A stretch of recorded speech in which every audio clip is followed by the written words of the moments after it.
اسی طریقے سے ایک حصہ ہے ہمارے دین کا جو ہے معاملات سے متعلق، کہ ہمیں اپنے معاملات کیسے درست کرنے ہیں،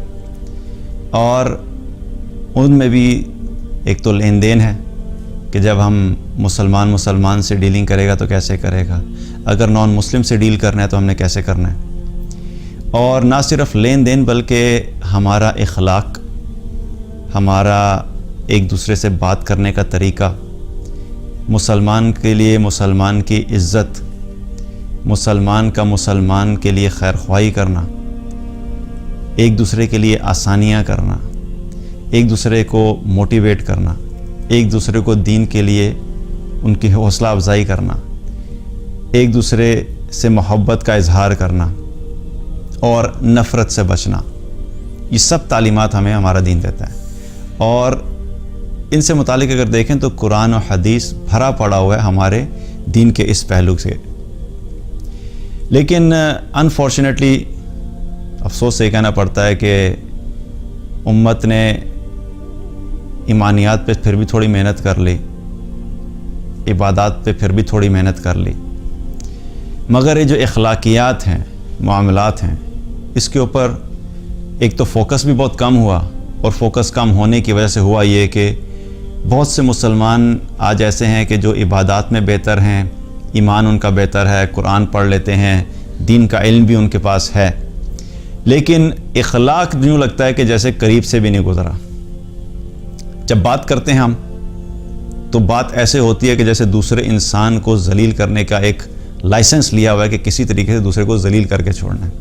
اگر کسی کے ساتھ اختلاف ہو گیا تو اختلاف کے اندر بھی اپنی ذاتی انا کو کئی دفعہ ہم اتنا آگے لے جاتے ہیں کہ اسلام اور دین تو پیچھے رہ جاتا ہے، وہ انا کا انا سے ایک مقابلہ چل رہا ہوتا ہے کہ میں نے کسی طریقے سے دوسرے کو غلط ثابت کر کے چھوڑنا ہے۔ اور ایک تو وہ لوگ ہیں جن کو دین کی فہم نہیں ہے، جنہوں نے دین کو پڑھا نہیں ہے، جن کو دین کے بارے میں پتہ نہیں ہے، جن کو قرآن کا پتہ نہیں ہے کہ قرآن میں اللہ تعالیٰ نے اچھے اخلاق کے بارے میں کیا کہا، اچھی بات کرنے کے بارے میں کیا کہا، اچھے اخلاق کی ویلیو کتنی ہے، اور احادیث کے اندر کیا کیا کچھ موجود ہے، اور نبی صلی اللہ علیہ وسلم کی اپنی زندگی اس تمام تعلیمات کی ایک چلتا پھرتا ایک روشن نمونہ تھے کہ آپ صلی اللہ علیہ وسلم نے جو تعلیمات دیں آپ نے پریکٹیکلی خود کر کے دکھایا۔ مسلمانوں کا آپس میں ایک دوسرے سے محبت کرنا اور آپس میں ایک دوسرے کے ساتھ نرمی کا معاملہ کرنا، اس کے بارے میں بار بار آپ صلی اللہ علیہ وسلم نے مسلمانوں کو بتایا۔ صحیح مسلم کی حدیث ہے، حدیث نمبر 4525، اللہ کے رسول صلی اللہ علیہ وسلم نے فرمایا، بشروا ولا تنفروا ویسروا ولا تعسروا، دوسروں کو خوشخبری دو، آپس میں خوشخبری دو، اور بشروا ولا تنفروا، خوشخبری دو، نفرت مت پھیلاؤ، ویسروا ولا تعسروا، آسانیاں پیدا کرو، مشکلات پیدا مت کرو۔ اور صحیح مسلم کی ایک حدیث ہے، حدیث نمبر 4528، آپ صلی اللہ علیہ وسلم نے فرمایا، یسروا ولا تعسروا، آسانیاں پیدا کرو، مشکلات مت پیدا کرو، وسکنوا ولا تنفروا، اور اطمینان دلاؤ، نفرت مت پھیلاؤ۔ تو آپ صلی اللہ علیہ وسلم نے امت مسلمہ کو، ہم سب مسلمانوں کو یہ میسیج دیا، یہ پیغام دیا کہ دیکھو آپس میں ایک دوسرے کے ساتھ نرمی کا معاملہ کرنا،